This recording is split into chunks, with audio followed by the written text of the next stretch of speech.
लिखा हुआ है air flow through 15 metre long rectangular heating duct.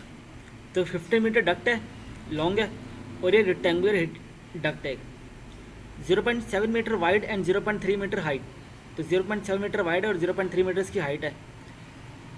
Maintains the outer duct surface at 45 degree centigrade.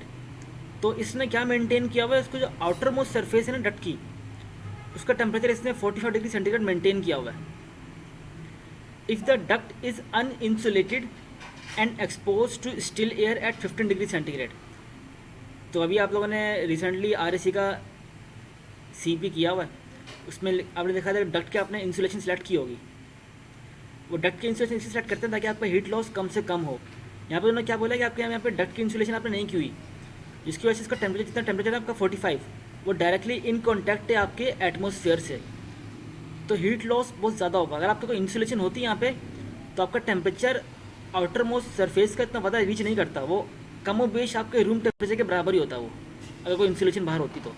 क्योंकि इसमें insulation नहीं है, इसलिए टेम्परेचर आपका यहाँ का ज़्यादा, तो हीट ट्रांसफर ज़्यादा हो रहा होगा। सरफेस का टेम्परेचर आपका 40 डिग्री सेंटीग्रेड है, और आपका जो एक्सपोज एयर है उसका टेम्परेचर कितना है, 15 डिग्री सेंटीग्रेड है।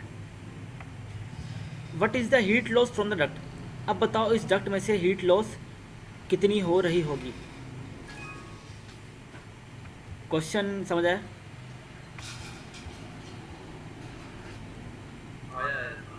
सही है।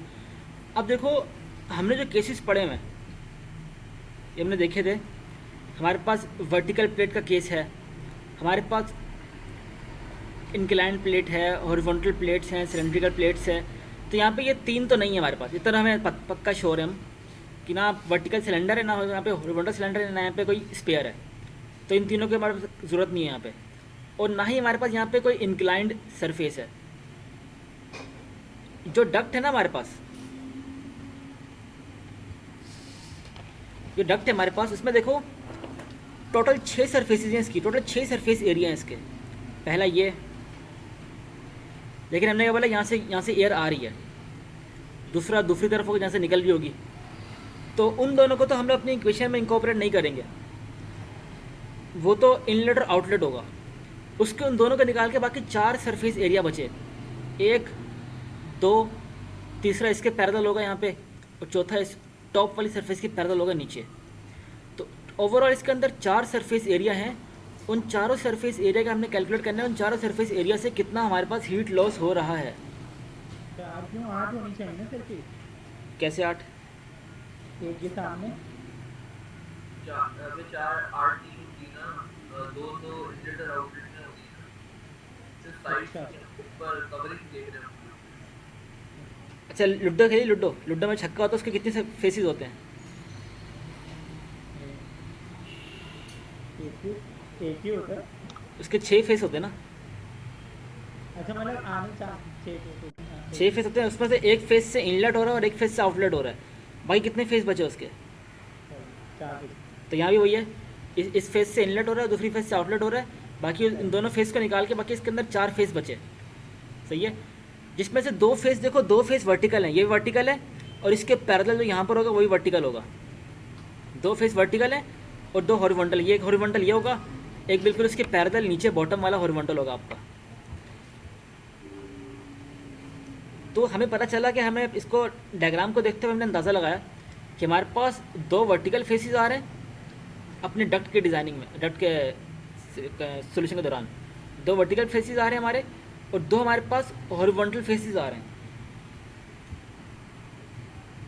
सबसे पहले हम कैलकुलेशन करने का तरीका बिल्कुल वही है जैसे हम पीछे करते आ रहे हैं। सबसे पहले स्टेप क्या होता है, यह सबसे पहला स्टेप क्या होता है, टेम्परेचर निकालेंगे। सबसे पहले हम टी फिल्म निकालते हैं। टी फिल्म निकालने के बाद काफ़ी दूसरा स्टेप क्या होता है, रेनॉल्ड्स नंबर। बिल्कुल। और हम तीसरा स्टेप क्या होता है, हाँ, पहला स्टेप होता है टेम्परेचर निकालना, टी फिल्म निकालते हैं। दूसरा स्टेप होता है रेनॉल्ड नंबर निकालना। देखो मीर, जितने भी कन्वेक्शन के न्यूमेरिकल है ना, सब में एक प्रोसेस फॉलो होता है। वो प्रोसीजर ये होता है कि टी फिल्म निकालते हैं सबसे पहले, उसके बाद आप रेनॉल्ड नंबर निकालते हैं, क्योंकि यहाँ पे हमारे पास जो फ्री कन्वेक्शन होती है उसके अंदर हमारे पास रेनॉल्ड नंबर नहीं होता, ग्रेचोफ नंबर, जैसे हमें ग्रेचोफ नंबर निकाला हुआ है। ठीक है ठीक है। तीसरा स्टेप क्या होता है, उससे उसको देखते हुए नफल नंबर निकालते हैं। चौथा स्टेप क्या होता है, नफल नंबर से हम लोग एच की वैल्यू निकालते हैं। और आखिरी स्टेप क्या होता है, एच को यूज़ करते हुए जो आपसे आपकी रिक्वायरमेंट हो आप वो निकाल लेते हो। तो यहाँ भी ऐसे ही होगा। सबसे पहले फ्रेंडल का निकालते हैं फ्रेंडल। प्रेंटल नंबर हम लोग टेबल से निकालते चार्ट हैं। से। टी फिल्म पे टेबल में हम लोग प्रेंटल नंबर निकाल लेते हैं ये। अच्छा तो ये जो फ्रेंडल नंबर है टी फिल्म के बाद आएगा या रेनॉल्ड के बाद आएगा? ये टी फिल्म निकालने के बाद एट दिस टेम्परेचर हम लोग टेबल से निकालते हैं ये टी फिल्म के बाद आएगा। और टीम फिल्म के बाद ये सारी वैल्यूज निकालते हैं ना, वेलोसिटी की, विस्कोसिटी की, के की और पीआर की। ठीक है, कोई क्वेश्चन है मीर? अभी तक तो नहीं है। सही है, आर देखो R e x Reynold number का फॉर्मूला था आपका u x u infinity x over u था शायद, ऐसे ही था ना? रेनॉल्ड नंबर का यहाँ पे तो रेनॉल्ड नंबर यूज़ नहीं होगा। रेनॉल्ड नंबर नहीं, मैं वैसे पूछ रहा हूँ मतलब बीएल ओवर न्यू ना। वी एल ओवर म्यू, मतलब velocity into characteristic length divide by kinematic viscosity. सही। इसमें देखो आपके पास सबसे पहले हम कैलकुलेशन कर रहे हैं इसकी वर्टिकल प्लेट्स के लिए। वर्टिकल प्लेट्स के लिए हमें पता है हमने ये वाला रेनॉल्ड नंबर यूज़ करेंगे वर्टिकल प्लेट्स के लिए। लेकिन उससे पहले जो हमारे जो गिने चुने स्टेप्स हैं वो स्टेप पहले कर लेते हैं हम। पहला स्टेप क्या होता है, टी फिल्म निकालना। टी फिल्म कैसे निकालते हैं, आपकी सरफेस का टेम्परेचर और आपका जो एम्बियंट टेम्परेचर होता है उन दोनों का एवरेज लेते हैं। जब एवरेज हमारे आंसर है 30 डिग्री सेंटीग्रेड और उसको हमने कन्वर्ट किया केल्विन में। इस वैल्यू से टेबल A-4 से, इस टेम्परेचर पे टेबल A-4 से हमने ये तीन वैल्यूज़ निकाली। काइनेमेटिक विस्कोसिटी निकाली हमने के निकाला और हमने प्रेंटल नंबर निकाला। ये जो आपको बीटा होता है, मैंने जो पहला फार्मूला लिखवाया है कि ये 1/T फिल्म होता है। तो जब 1 को डिवाइड करेंगे 303 से तो हमारे पास ये आ रहा होगा। नेक्स्ट स्टेप क्या होता है, रेनॉल्ड नंबर निकालना है। लेकिन यहाँ पे हमारे पास नेचुरल कन्वेक्शन है तो हम यहाँ पे ग्रेचोफ नंबर निकालेंगे। ग्रेचोफ नंबर के लिए फार्मूला ये है, जी पता है आपको, बीटा आपको पता है, टी एस माइनस ये भी पता है आपको, ये पता है, सब कुछ पता है। साइलवेज के इसके अंदर इनपुट किया आपने, यहाँ पे ग्रेचोफ नंबर आपका ये आ गया 9.99 एक्सपोनेंट 7। अब इसकी जो रेंज है वो एक्सपोनेंट 9 से कम है। तो यहाँ से हमें अंदाजा हो रहा है कि हमारे जो फ्लो है वो कौन सा है, हमारे पास फ्लो लेमिनार फ्लो है। फिर हमने इससे निकाला आपका रेले नंबर। रेले नंबर बराबर होता है आपका ग्रेचोफ नंबर इनटू प्रेंटल नंबर। इसका आपका आंसर ये आ रहा है। और आपका जो रेले नंबर जो लाई कर रहा है वो इस रेंज के इन बिटवीन लाई कर रहा है। तो मैंने क्या कहा था कि हमने इस रेंज को नहीं देखना, हमने डायरेक्ट ही यही वाला यूज़ करना है क्योंकि ये मच एक्यूरेट है। ये नफल नंबर हमने वर्टिकल प्लेट के लिए ये वाला यूज़ नहीं करेंगे, हम ये वाला यूज़ करेंगे क्योंकि ये एक्यूरेट भी है और ये कोई भी कंडीशन हो आपको कंडीशन देखने की ज़रूरत भी नहीं पड़ती, आप डायरेक्ट इसको लगा भी सकते हो। शायद कौन सा वर्टिकल, ये नसल नंबर की फर्स्ट पे लिखा हुआ है। हाँ, ये वर्टिकल प्लेट के लिए, ये नफल नंबर आपका वर्टिकल प्लेट के लिए। हमारे पास न्यूमेरिकल में टोटल 4 प्लेट्स हैं जिसमें से 2 प्लेट्स वर्टिकल हैं। तो अभी वर्टिकल प्लेट के लिए हम लोग क्यू निकालने जा रहे हैं कि वर्टिकल प्लेट का क्यू क्या होगा। उस क्यू निकालने के लिए सबसे पहले हमें देखो, ये वर्टिकल प्लेट के क्यू का फार्मूला ना, इसको देखो 2 प्लेट्स थी इसलिए मैंने मल्टीप्लाई बाय 2 किया हुआ है इसको। यहाँ पे देखो सब कुछ हमें नोन है, हमें एरिया पता है, टी एस पता है, हमें टी इन्फिनिटी भी पता है, सिर्फ हमारे पास एक एच अननोन है। तो उस एच अननोन के लिए सारे ये स्टेप्स हमने किए हैं। नफल नंबर हमने ये वर्टिकल प्लेट वाला यूज़ किया, इसके अंदर वैल्यूज पुट की तो हमारे पास नफल नंबर की वैल्यू ये आ गई 55.13। अब नफल नंबर से अगला स्टेप क्या होता है, हम एच की वैल्यू निकालते हैं HL/K से। तो यहाँ पे हमारे पास एच की वैल्यू क्या होगी 4.87 वाट पर मीटर स्क्वायर डॉट केल्विन। क्या हमेशा HL/K इस्तेमाल करेंगे नसल नंबर? हाँ, अगर हमारे पास वो सिलेंडर हो ना, सिलेंडर, तो फिर ये HD/K हो जाता है। HD/K D for diameter. H D over के हो जाता है अगर सिलेंडर हो। फॉर ये है फॉर प्लेट आपका, और वो जो है एन यू वो हो जाएगा एच डी ओवर के। सही है। ठीक है। तो देखो यहाँ पे हमने एच की वैल्यू पुट की, ए की वैल्यू पता है हमें, इसका एरिया कितना है हमारे पास वर्टिकल प्लेट्स का 15 इंटू 0.3। तो सारी वैल्यूज के अंदर पुट की, हमारे पास आंसर आ गया क्यू साइड का। तो जो दोनों साइड से ना, दोनों साइड से हमारा इतना हीट लॉस हो रहा है। सही है, दोनों साइड से हमारा इतना लॉस हो रहा है। हमने वर्टिकल साइड्स का निकाल लिया। अब हमारे पास दो हॉरिजॉन्टल साइड्स हैं। अब हॉरिजॉन्टल साइड्स में देखो, ये वो केस है जब आपकी,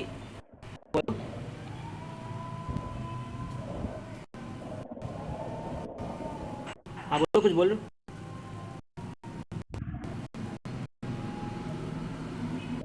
हेलो।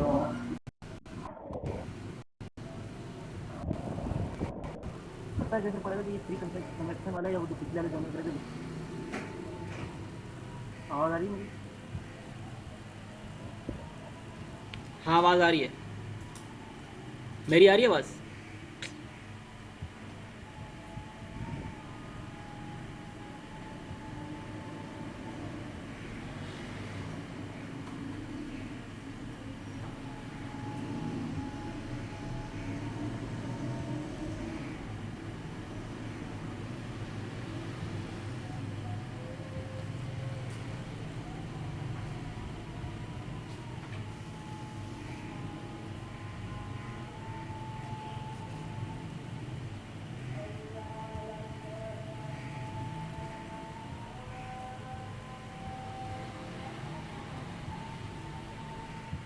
सुकून हो जाएगा फिर मैं वो दे आएगा? दूंगा।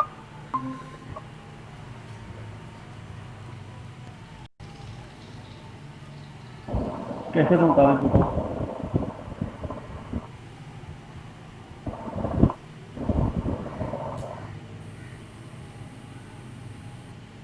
व्हाट्सएप पे नहीं भेज सकते?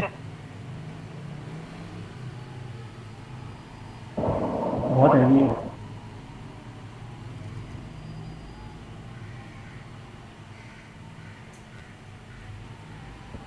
कुछ करो यार, उसमें इंटरनेट वॉइस हमको सुना है।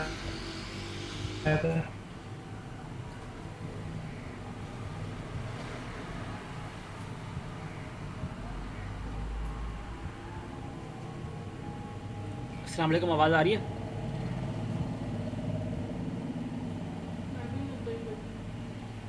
हाँ आवाज आ रही है, आवाज आ रही है।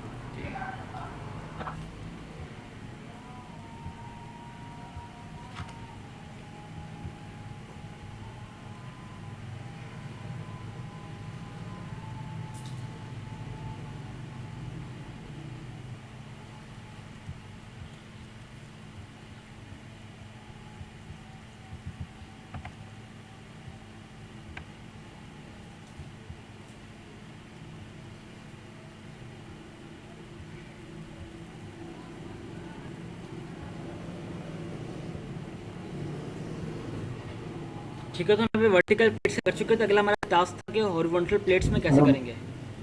हाँ, यह है, कुछ पूछ रहे थे?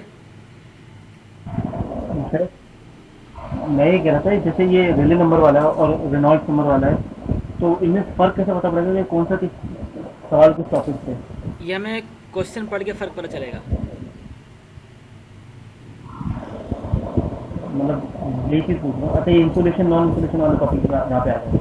नहीं नहीं, ज़रूरी नहीं है। जैसे देखो यहाँ पे जो बात की जा रही है ना, लिखा हुआ है duct is uninsulated and exposed to still air. Still air मतलब ठहरी हुई एयर से इन कांटेक्ट में है ये, रुकी हुई एयर से इन कांटेक्ट में है, ऐसे पता चलेगा। मतलब कि नेचुरल कंडक्शन होगा। हाँ, मतलब कि नेचुरल प्रोडक्शन है। अजान के बाद कंटिन्यू अच्छा करते हैं। अच्छा। हाँ ठीक है सर, ओके।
हाँ मीर कुछ पूछ रहे थे।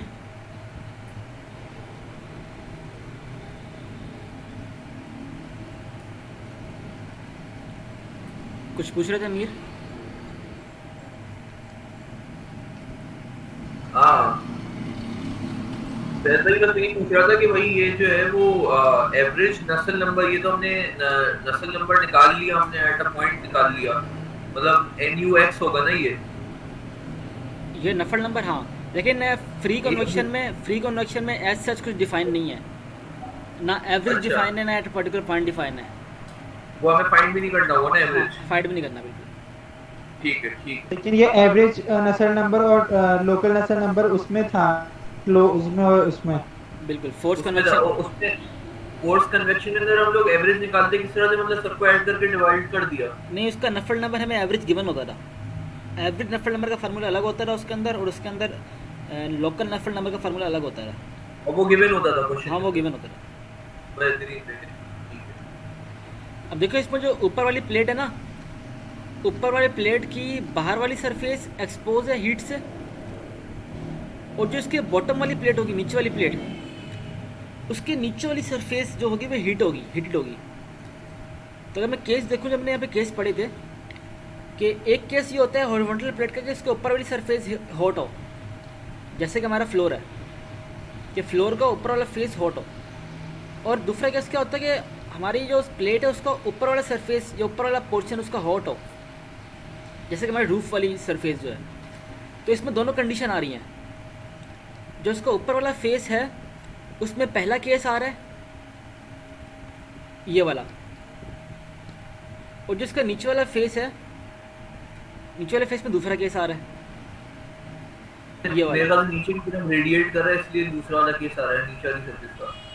हाँ, नीचे वाले सरफेस जो है ना, देखो नीचे वाली सरफेस देखो, सपोज करो ये मेरा पाइप ही है, सही ये पाइप के ऊपर वाली सरफेस है, यहाँ से हीट लॉस ऐसे हो रहा होगा ऊपर, और ये पाइप की नीचे वाली सरफेस है तो यहाँ से हीट लॉस ऐसे हो रहा होगा। सही सही। तो दो केसेस हैं, इस वाले केस को अलग सॉल्व करेंगे, नीचे वाले केस को अलग सॉल्व करेंगे। तो देखते हैं कैसे किया गया। लिखा है फॉर हॉरिजॉन्टल साइड की बात की जा रही है। अच्छा, हॉरिजॉन्टल साइड्स में हम लोग जो लेंथ निकालते हैं ना, जैसे यहाँ पे देखो जो ग्रेचॉफ नंबर के अंदर आपको जो लेंथ यूज हो रही है, इसे हम बोलते हैं कि आपकी कैरेक्टरिस्टिक लेंथ है ये, इस लेंथ को हम बोलते हैं कैरेक्टरिस्टिक लेंथ। तो वर्टिकल प्लेट के अंदर तो वो लेंथ जो होती है वो वही लेते हैं हम, लेकिन हॉरिजॉन्टल प्लेट में आपकी कैरेक्टरिस्टिक लेंथ क्या होती है, सरफेस एरिया को उसके पैरामीटर पर डिवाइड कर दो। आप अपने डक का सरफेस एरिया लोगे और उस अच्छा डक्ट के सरफेस एरिया को उस डक्ट के पैरामीटर से डिवाइड कर दोगे। डक के सरफेस एरिया एक डक के इसको डक के सरफेस एरिया डिवाइडेड बाय क्या हुआ मुस्तैद भाई, डिवाइड किससे करना है? पैरामीटर। पैरामीटर। तो ये हमारे पास क्या आ जाएगा, ग्रेफियॉफ नंबर के अंदर जो L है वो आ जाएगा। हाँ, ग्रेचॉफ नंबर के अंदर हमारे पास जो कैरेक्टरिस्टिक लेंथ है वो आएगी। LC जो L क्यूब जो बेसिकली हुआ हुआ है ना वो। हाँ, वही, इसे कैरेक्टरिस्टिक लेंथ भी बोलते हैं। तो हमने हॉरिजॉन्टल प्लेट के लिए देखो हमारा एरिया क्या था, 15 × 0.75। इस प्लेट का एरिया क्या था, 0.75 × 15, ये एरिया आ गया इस प्लेट का। और इसका पैरामीटर क्या है, पैरामीटर आपका यहाँ पे देखो स्क्वायर है, तो स्क्वायर का पैरामीटर क्या होता है, summation of all the length, 0.3 + 0.75 + 0.3 + 0.75। तो सबकी लेंथ को सम करोगे आपके पास पैरामीटर आ जाएगा।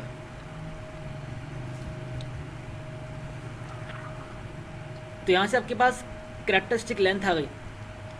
इससे आपने ग्रेचॉफ नंबर, पहला स्टेप ग्रेचॉफ नंबर मालूम किया आपने, ग्रेचॉफ नंबर का आपने पास इसका रेलेथ नंबर मालूम किया।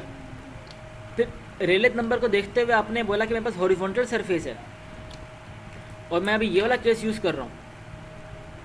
इसके लिए मेरे पास जो रेलेथ नंबर है उसकी रेंज देखते हैं, रेंज क्या आ रही है रेलेथ नंबर की।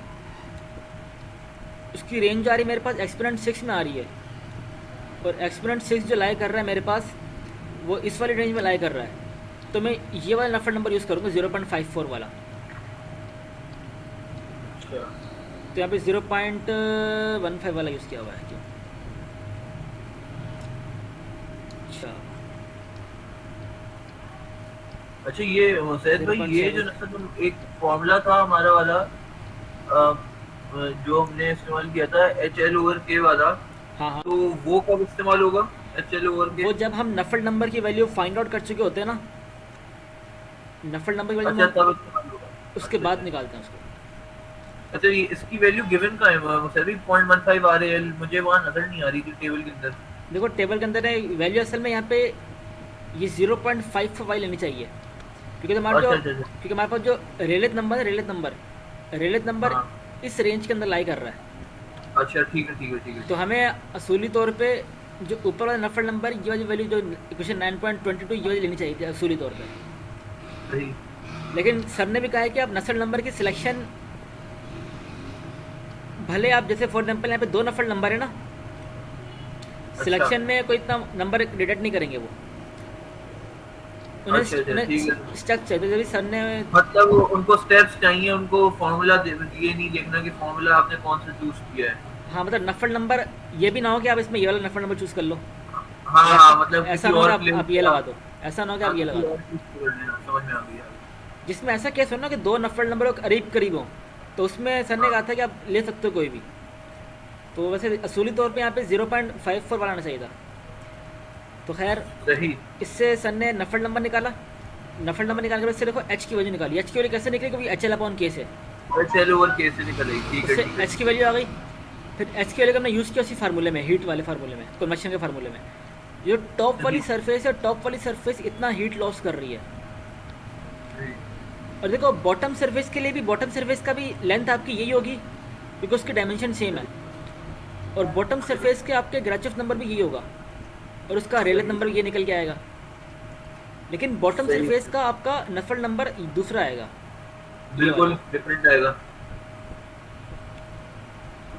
तो यहाँ पे गालिबन ये यूज़ किया गया होगा, ये यूज़ किया, या फिर नफल नंबर ये आ गया। नफल नंबर से आपने कन्वेक्शन कोफिशिएंट निकाल लिया, उससे आपने क्यू बॉटम निकाल लिया। तो आपको टोटल जो 4 सरफेसेस थी ना, उसमें से बॉटम हाँ। सरफेस इतना लॉस कर रही है, टॉप सरफेस इतना लॉस कर रही है, और आपकी जो दोनों वर्टिकल सरफेसेज हैं वो इतना लॉस कर रही हैं। तो सबसे ज़्यादा लॉस हो रहा है वो टॉप सरफेस से हो रहा है, अकेली सही। सरफेस इतना लॉस कर रही है। तो ओवरऑल आपको जो, अगर आपने उसके अंदर इंसुलेशन नहीं लगाई, तो इंसुलेशन ना लगाने की वजह से आपका इतना लॉस उसके अंदर हो रहा है। अच्छा ठीक है ठीक है ठीक है। अच्छा मुसैद भाई, ये जो हमने अगर फॉर इंस्टेंस हमारे पास 2 सरफेसेस हॉरिजॉन्टल सरफेसेस होती लेकिन उनके डायमेंशंस मुख्तलिफ होते, तो हम जो हैं फिर वो उसका अलग वो निकाल लिए होते हैं, क्या कहते हैं, कैरेक्टरिस्टिक लेंथ निकाल लिए होते, ग्रेशॉफ नंबर और हाँ आर। बिल्कुल, है? अगर डायमेंशन मुख्तलिफ होती तो फिर हम ऐसे करते, बिल्कुल ऐसे करते। सही है सही है सही क्लियर है कि क्वेश्चन है किसी का इस न्यूमेरिकल में? है। नहीं नहीं। अगला तो और भी आसान है, लिखा हुआ है और horizontal rod 5 millimetre in diameter is immersed in a water maintain at 18 degree centigrade. तो आपकी एक हॉरिजॉन्टल रॉड है, रॉड से आपके जहन में कोई सिलेंड्रिकल सरफेस आनी चाहिए रॉड। बिल्कुल। तो हमारे पास जो डायमीटर भी कितना है? जहन जाएगा ना, वो इस वाले सरफेस के पास हमारा थोड़ा जहन जाना चाहिए कि हम इसका नफल नंबर यूज़ कर रहे होंगे। तो horizontal rod of 5 millimetre in diameter is immersed in water maintain at 18 degree. देखो यहाँ पे हमारे पास थोड़ा कॉन्सेप्ट आ रहा है कि यहाँ पे फोर्स कन्वेक्शन नहीं है, उसको सिर्फ वाटर के अंदर डाल दिया गया है इस रॉड को, और डालने के बाद क्या होगा कि वो आपका 18 डिग्री सेंटीग्रेड तक आपकी वो सरफेस है, वो वाटर है आपका। तो इसमें भी कोई फोर्स कन्वेक्शन की कोई हिंट हमें नज़र नहीं आ रही, सिर्फ इसको डाल दिया गया है वाटर के अंदर बस। सही। If rod surface temperature is 56 degree centigrade, इसका जो टेम्परेचर 56 डिग्री सेंटीग्रेड है, estimate the free convection heat transfer rate per unit length of the rod. तो इसमें आपको कन्वेक्शन ट्रांसफ़र जो हो रहा है, हीट ट्रांसफ़र आपको वो फाइंड आउट करना है आपको। तो तरीक़ेकार बिल्कुल सेम है आपका, 2 टेम्परेचर गिवन है, टी सरफेस और टी इन्फिनिटी। सबसे पहले आपने टी फिल्म निकाला। अच्छा एक बात का ख़ास ख्याल रखना है, टेबल A-4 जो हम यूज़ करते हैं वो हम एयर के लिए यूज़ करते हैं। पहले वाले कंडीशन में हमारे पास एयर थी, तो हमने टेबल A-4 यूज़ किया। इस वाले केस से हमारे पास वाटर है, तो यहाँ पे टेबल A-4 यूज़ नहीं करेंगे, यहाँ पे टेबल A-6 यूज़ करेंगे। वाटर के लिए टेबल A-6 यूज़ होता है। ठीक। ये तो टेबल A-6 में से हमने काइनेमेटिक विस्कोसिटी, कंडक्शन कोफिशिएंट, हमने पेरेंटल नंबर और बीटा कैसे निकला, बीटा हमने इसको 1 से डिवाइड कर दिया तो हमारे पास बीटा की वैल्यू ये आ गई। सही है, तो पहला स्टेप हमारा हो गया। अगला स्टेप क्या होता है, ग्रेचोफ नंबर निकालो। ग्रेचोफ नंबर निकाल लिया। अब इसमें देखो जो कैरेक्टरिस्टिक लेंथ होती है ग्रेचोफ नंबर में, वो क्या होता है, वो कैरेक्टरिस्टिक लेंथ हम डायमीटर को ले रहे होते हैं। सही। क्यों डायमीटर को, क्यों लेंथ को लेते हैं ना, नहीं फॉर्मूले में तो लेंथ। देखो जो एयर आ रही होगी ना, एयर स्ट्राइक कर रही होगी, वो इस वाले फेस को डायरेक्टली स्ट्राइक कर रही होगी। सही, जैसे हॉरिजॉन्टल डायमीटर तो इस वाले सरफेस को डायरेक्टली वो स्ट्राइक कर रही होगी ना, तो इसलिए जहाँ पे एयर डायरेक्टली स्ट्राइक करती है जिस फेस को, उसको हम लोग एज अपनी कैरेक्टरिस्टिक लेंथ ले रहे होते हैं। अच्छा, अगर ऊपर से स्ट्राइक करेगी तो फिर वो कैरेक्टरिस्टिक लेंथ हो जाएगी। हाँ देखो, ऊपर से स्ट्राइक करती तो वो केस ये बन जाता, वाला केस ये होता है कि ऊपर से स्ट्राइक कर रही है, मतलब इसके फेस पे अगर इसके बॉडी पे स्ट्राइक कर रही है, तो उसमें देखो, उसमें जो लेंथ ली हुई है वो इसकी प्रॉपर जो लेंथ है उसको लिया हुआ है। एल। तो ग्रेचोफ नंबर का आपने फार्मूला पता, आपको सब सारी वैल्यू आपको पता है, इसके अंदर आपने रखा, आपका ग्रेचोफ नंबर आ गया। ग्रेचोफ नंबर को यूज़ करते हो, आपने रेले नंबर निकाला, फिर आपने देखा कि हमारे पास जो कंडीशन है वो हॉरिजॉन्टल सिलेंडर वाली कंडीशन है, इसका आपका नफल नंबर आपने इस वाले टेबल से आपने ये यूज़ किया। नफल नंबर यूज़ किया आपने, नफल नंबर निकाली 10.40 आ गई, इसको आपने फार्मूले में पुट के से आपने एच निकाल लिया। फिर एच को देखते हुए आपने कन्वेक्शन हीट लॉस निकाल लिया। यहाँ पे असल में आपको convection heat loss per unit length find out करना है, estimate the free convection per unit length मालूम करना है।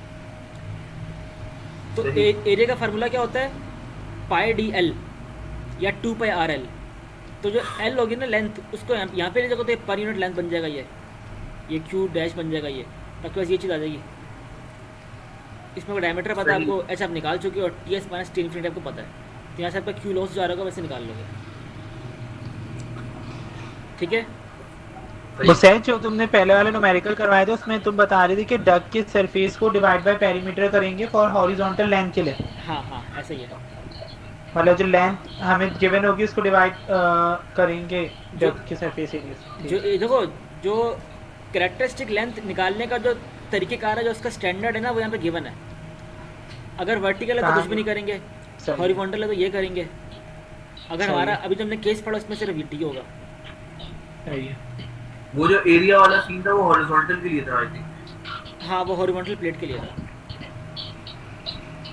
अच्छा आखिरी न्यूमेरिकल है, ये न्यूमेरिकल बिल्कुल न्यूमेरिकल नंबर 1 की तरह ही है, बस फ़र्क सिर्फ ये है इसमें सरफेस टेम्परेचर 35 है और इसमें आपको टी एस है वो 10 डिग्री सेंटीग्रेड है। बाकी तरीक़ेकार बिल्कुल सेम है, वही तरीक़ेकार है, बिल्कुल वैसे ही होगा।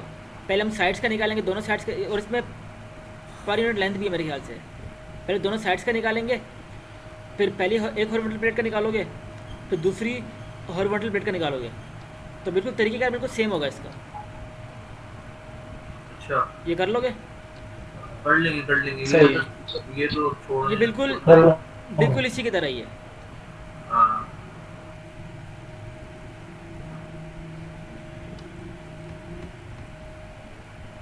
ठीक है, तो नमाज ब्रेक लेते हैं। मुसैन बस मुझे एक चीज़, आखिरी चीज़ ये बता दो, ये मुझे समझ नहीं आया कि डक के सरफेस एरिया को डिवाइड बाय पेरीमीटर क्यों करेंगे। मैंने ये लिख तो लिया लेकिन समझ नहीं आया। देखो जो कैरेक्टरिस्टिक लेंथ का फार्मूला क्या होता है, मतलब उसका यूनिट क्या होता है, लेंथ होता है ना, मीटर होता है, मीटर। यस, हाँ यहाँ आपको जो एरिया है उसका यूनिट क्या है, मीटर स्क्वायर है। मीटर स्क्वायर है। पेरीमीटर का यूनिट होता है मीटर। सही है।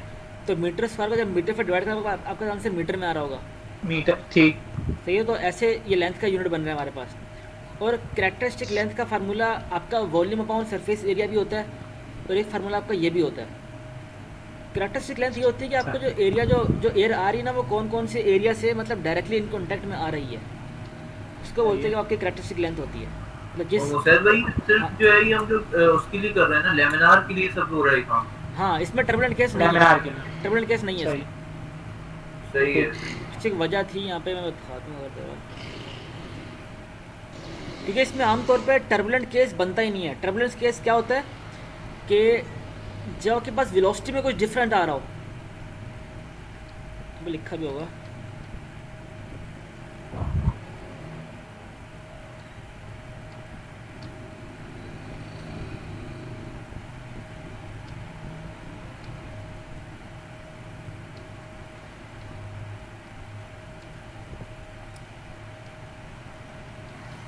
इस पैराग्राफ में ये लिखा हुआ था कि यहाँ पे आमतौर पर जो डिस्टर्बेंस क्रिएट होती है ना किसी भी फ्लो के अंदर, उसकी वजह ये होती है कि उसके अंदर वेलोसिटी ग्रेडियंट आता है, पीछे से इसको वेलोसिटी मिल रही होती है कंटिन्यूसली और उसको आगे बढ़ना होता है। यहाँ पे नो स्लिप कंडीशन वाला कुछ केस आ रहा होता है जिसकी वजह से इसके अंदर टर्बुलेंसी आती है। लेकिन आमतौर पर इसके अंदर जो आपकी नेचुरल कन्वेक्शन होती है उसके अंदर टर्बुलेंसी का जो मेन रीज़न होती है वो बुएंसी फोर्स और विस्कस फोर्सेज होती हैं। तो ये फोर्सेस जो आपका डेंसिटी ग्रेडियंट होता है वो इन फोर्सेस को बहुत हद तक कम कर देता है, डेंसिटी ग्रेडियंट, जिसकी वजह से आमतौर पर टर्बुलेंट केस इतनी आसानी से इसके अंदर प्रोड्यूस नहीं होता। इसलिए हम इसको डेंसिटी ग्रेडियंट बहुत कम हो जाता है। डेंसिटी ग्रेडियंट इन दोनों का इफेक्ट को कम कर देता है, इन दोनों के इफेक्ट को। अच्छा, जो आपकी टर्बुलेंसी क्रिएट कर रही होती है ना, देखो टर्बुलेंसी क्रिएट होने वाली होती है कि आपका फ्लूइड ऊपर चले जाता है, देखिए बिल्कुल कांस्टेंट स्पीड के साथ में आपस में मूव कर रहे होते हैं ऐसे ऊपर नीचे। तो टर्बुलेंसी डेंसिटी ग्रेडियंट बहुत ज्यादा होता है, बहुत ज्यादा होगा या बहुत कम होगा? बहुत कम होता होगा मेरे ख्याल मतलब से। डेंसिटी चेंज जो हो रहा है, डेंसिटी का चेंज हो रहा है, वो टर्बुलेंसी को, टर्बुलेंस इफेक्ट को क्रिएट होना बहुत कम देता है। और वो इतना लाइट है कि वो इतना बॉयंट है कि वो ऊपर की तरफ चला जाता है। मतलब वो होता ही नहीं टर्बुलेंट मेरे हाँ, ख्याल से। होता नहीं, होता है लेकिन बहुत कम होता है। हाँ, ठीक ठीक ठीक है सर। ठीक है, तो अभी 6:05 में मिलते हैं, 6:05 पे नमाज़ पढ़ लो, सही है? ठीक है, ठीक है। 6:05 ठीक है जी।